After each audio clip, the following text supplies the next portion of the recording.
When a fighter runs into a barrier while in the pursuit of excellence, a stumbling block if you will, it's hard not to feel for them. Any fan who understands what a career in mixed martial arts requires, mentally, physically and emotionally, can empathize with those who come up short by the narrowest of margins under the bright lights. In the case of Max Holloway, who finds himself on a 2-fight skid to the featherweight champion Alexander Volkanovski, his prospects of getting another shot at the belt anytime soon have indeed been hurt. But it's odd, I just don't feel like he's any less of a major player at 145 pounds than he was when he stepped in for the UFC 251 co-main event. Furthermore, I've never been as convinced of Max's greatness than I am at this exact moment. I feel as though some of my faith in Max's potential was shook when he was beaten down by Dustin Poirier in his lightweight debut for the divisional interim title. At that time, Holloway was seemingly encountering issues in making the 145-pound limit, something that called his long-term future in the division into question. After jumping up to 155 pounds, the difference in power and overall physicality between himself and the Diamond was a real cause for concern from where I stood. His technique has of course always been there, but in watching him attempt to bridge the gap between himself and the larger, more filled out Poirier, I began to understand that Max was in something of a tough spot. Sure, he could take the time needed to pack on some extra muscle and truly attempt to earn his lightweight stripes before attacking the elite of the elite again. But overall, there was a part of me, though certainly a small part, that wondered if Max was in danger of being one of those fighters who had such vast levels of experience and success in their youth that they would peak and fizzle out quicker than we might have expected. It is important to remember that Holloway turned pro aged 18 and made his UFC debut as a 20-year-old, before fighting 23 times over the course of the next 8 years. That's a very long and active UFC run, more than most fighters could ever hope to attain, and so naturally I began to wonder what exactly Holloway could do. An impressive but fairly straightforward victory over Frankie Edgar didn't do much to put my fears to rest.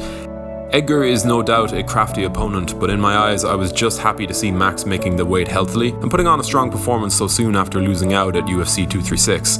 See, I knew I was around the corner. Perhaps no division right now has as many complete and utter wildcards laying in wait, fighting amongst themselves for a crack at the undisputed champion. Powerful, gritty, experienced Chan Sung Jung, the uniquely dangerous high-tech Zabit Magomed Sharipov, the smooth and precise sniper that is Yair Rodriguez, the slick, technical boxer Calvin Kattar, the ever-improving and fiercely dynamic Brian Ortega. But the next title shot would belong to Alexander Volkanovski, and it was well-deserved, mind you. Anyone who appreciates the little things, the subtle nuances that most miss, will know exactly how Volkanovski had been so successful in practically shutting down divisional legends like Jose Aldo and Chad Mendes. That team at City Kickboxing in Auckland, New Zealand are making strides that the MMA world are quickly becoming very aware of. Indeed, Israel Adesanya is their poster boy, but make no mistake, what Volkanovski brings to the table deserves to be mentioned in the same breath, in terms of the sheer technique on display. And when they first met, Volkanovski made the difference between the two very apparent. At the time I did wonder if we were watching Holloway plateau to some extent, in full knowledge of the fact that making that cut won't get any easier and that the jump to 155 pounds may well expose a very glaring weakness in his natural attributes. Of course, the UFC chose to book the immediate rematch, a decision I can't say I fully supported straight off the bat. I'm a big fan of seeing the best fight the best when they're prepared best, physically and mentally, and for Holloway, in a time that I saw as a major crossroads in his career, I would not have begrudged him the chance to take a backstep. But he signed on the dotted line and stepped in to take on the supremely talented newly crowned champion one more time. And I have no problem in saying that I was completely wrong about Max. What a beautiful fight it was, these two engaged in a battle of wits over 25 minutes that was peak MMA from start to finish. We saw what we've come to expect from the champion Volkanovski: constant movement, feinting, subtle traps, excellent leg kicks, incredible fight IQ. But Holloway proved himself to be worth every bit of faith that his fans have maintained in his abilities. I was genuinely wowed by his fearlessness in there. Not fearlessness in the traditional sense, but in the way that he mixed everything up. He understood exactly how big a challenge lay before him, and then he adjusted, readjusted, and then readjusted some more in the pursuit of solving the puzzle that the champ presented. In the end, the fight was called in favour of Alexander Volkanovski, a decision I can't be too mad at given the bout's tightly contested nature. Personally, I scored it for Max on both my initial watch and my subsequent rewatches, but considering how ridiculously close the rounds were, giving it to Volkanovski was completely fair. When I heard the scores being announced live and watched Holloway take a breath and understood that he had once again failed to defeat the special fighter that stood beside him, my heart did go out to him. A narrow loss, but the second in a consecutive pair to the same man. Work would need to be done to re-establish himself as a contender to the belt. But overall, it was on that night that Holloway truly took another step upwards in the greatness category for me. I honestly had my fears about Max's longevity, as I said before, but whether he stays at featherweight or tests the lightweight waters once again, I have never had so much faith in this man's ability to get the job done, to fight like the champion that he is. Sure, he lost on the scorecards, but what does that really count for when the fight is that close, when a fight is that ridiculously technical?